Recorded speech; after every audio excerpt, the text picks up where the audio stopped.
Uh, Thank you very much, and it's a pleasure to be with you today. I hope you can hear me well. So greetings to everyone, and sincere thanks for organizing and providing this opportunity to work together through some of the more practical aspects of implementing Article 6.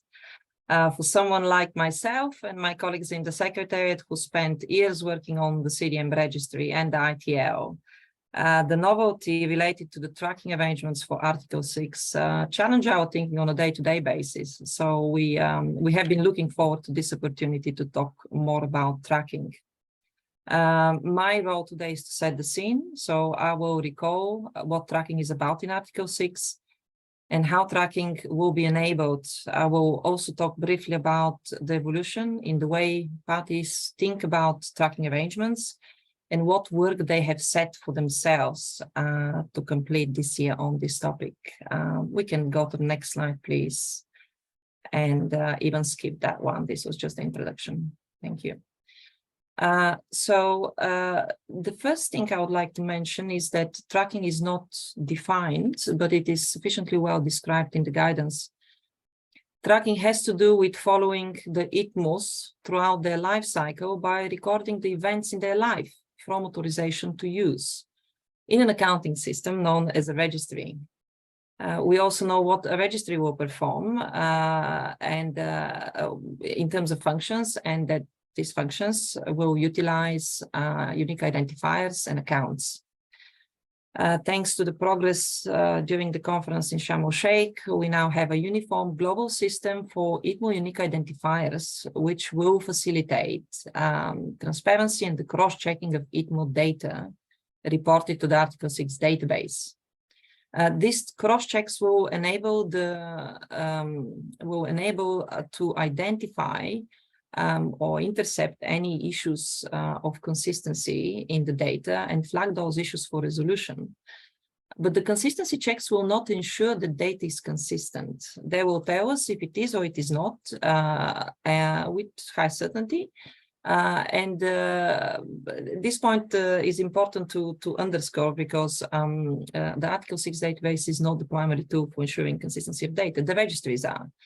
So what we also know from Sharm is that the registries can interoperate to exchange data on ITMOs, and that the registries will have to implement appropriate standards and procedures to mitigate the risk of consistency of data. And let me just open the bracket here that the consistency, or when we talk about consistency of data, what we mean is ensuring the data about ITMOs is consistent and it's free of errors and it's fully reconciled across systems. So this is what consistency of data is about.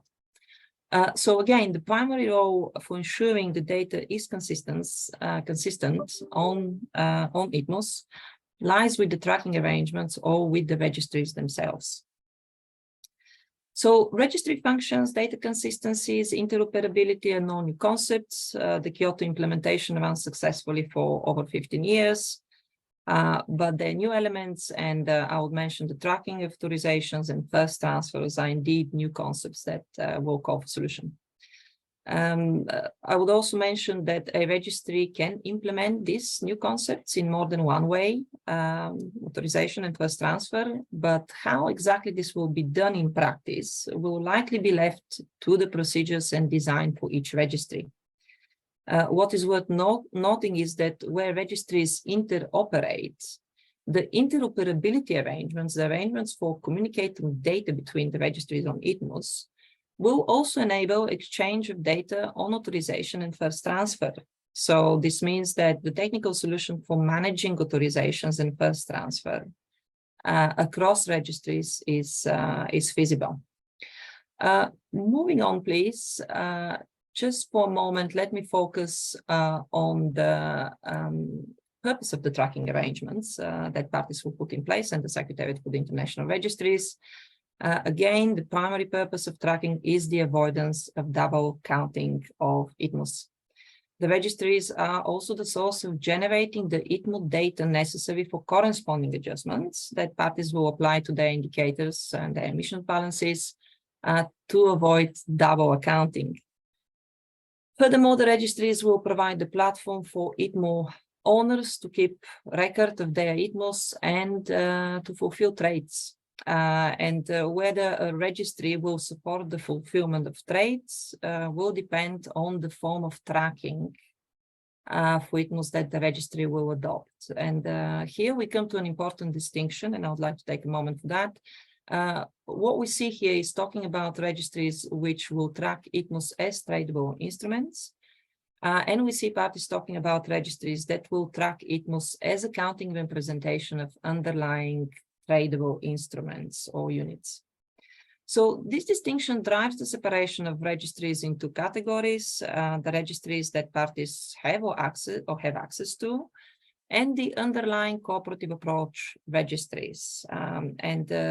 This separation is not necessarily something that a party will have to utilize in its tracking arrangements, but will apply to some cooperative approaches. So I'd like to take a little bit more time talking about the two types of registries. We can go to the next slide, please. So, as I just mentioned, a party will not have to apply necessarily or will not have to utilize the two types of registries. But because we will see this in practice, it is important to consider the arrangement. The two-tier architecture will enable parties to utilize, for example, independent standards and existing infrastructure. It has become very clear that this is the case of using ITMOS towards the CURSIV compliance. But also the two-tier architecture may apply for cooperative approaches that will utilize existing standards for achievements of NDCs or for other purposes. The two-tier concept, let me make this point also clear, was there from the early days of the negotiations of the guidance. It was probably not very clearly expressed in the draft text, but it did emerge more clearly after Glasgow, when the implementation of the work program launched. The two-tier architecture is evident in the connection between the mechanism registry and the international registry. And it is also evident from the draft version of the agreed electronic format, which currently contains separate columns for the unique identifiers of ITMOS and the unique identifiers of the underlying mitigation outcomes that may be ITMOtized. On this slide, the green arrows depict the vertical passage of information or data or related to mitigation outcomes or ITMOS, but without ITMO transfer taking place. And the pink arrows follow the flat architecture, where transfers of ITMOS between registries will be enabled. I'll also say that it's not a perfect picture. The issue here is that the 6.4 registry will behave both as a cooperative approach registry, but it will also be used by parties because it will track ITMOS. And let me also mention that the work program on the rules, modalities, and procedures includes exploring further how the connection between the 6.4 registry and the international registry and party registries could enable the transfer of ITMOS, and therefore we have these pink dotted lines there on the upper tier. So to sum this up, the combination of a two-tier and a flat architecture for tracking in Article 6 brings a degree of complexity. And this complexity will be felt particularly by those countries that will join cooperative approaches that utilize different registry or different tracking approaches. I would also mention that interoperability arrangements, the way they're captured in the annex to the outcome of Sharm el-Sheikh, are expressed with regard to the underlying, not expressed with regard to the underlying registries, they're expressed with regard to the party registries or the international registries. So we have heard already early this year, but also some comments last year, that parties would like to look further into the area of passage of information from underlying cooperative registries to the party registries and the international registries. So moving to the last remarks I want to make, the last slide, please. They are, in addition to the further investigating whether guidance is needed with regard to passing of information in a two-tier architecture for tracking.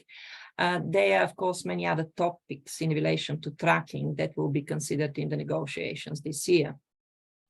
As everything in Article 6.2 is related to everything, the work related to tracking will have to consider the topics of authorization, the outcomes there, the outcomes in relation to first transfer, of course, the draft version and the finalization of the agreed electronic format. Common nomenclatures are also relevant, and of course, the funding model for Article 6.2. So again, we're looking at tracking arrangements that still require further work, but not in isolation in relation to all other or most other work program elements for this year.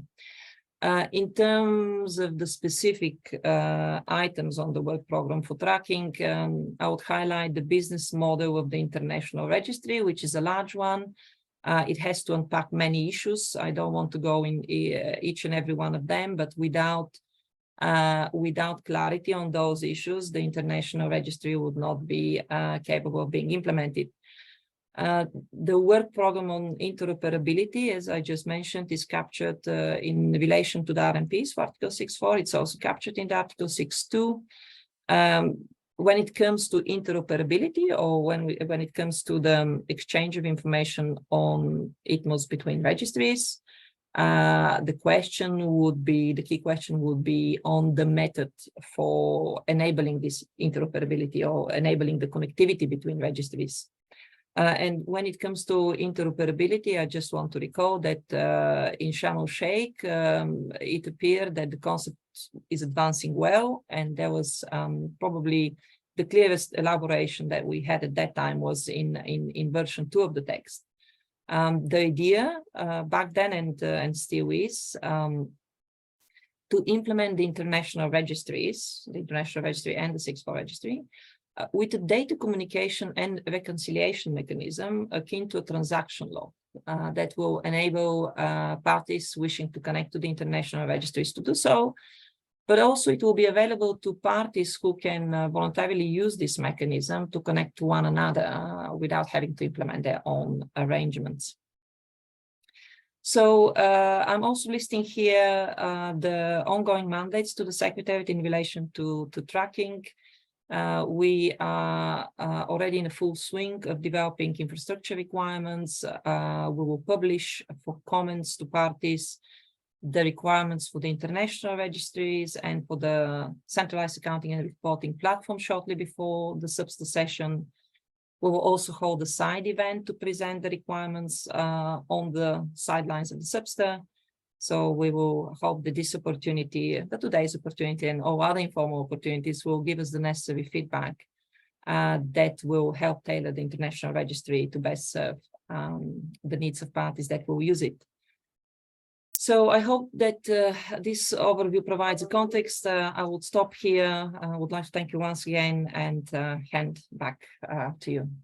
Thank you. Yeah, thank you very much for your presentations, and it's really very helpful for us. And I think we just received the questions from the author when I think when you made the presentations in the slide 4. So I think the question is where is the definition and limitation of the disconsistency. So maybe if you answer now, maybe we can quickly respond to these questions.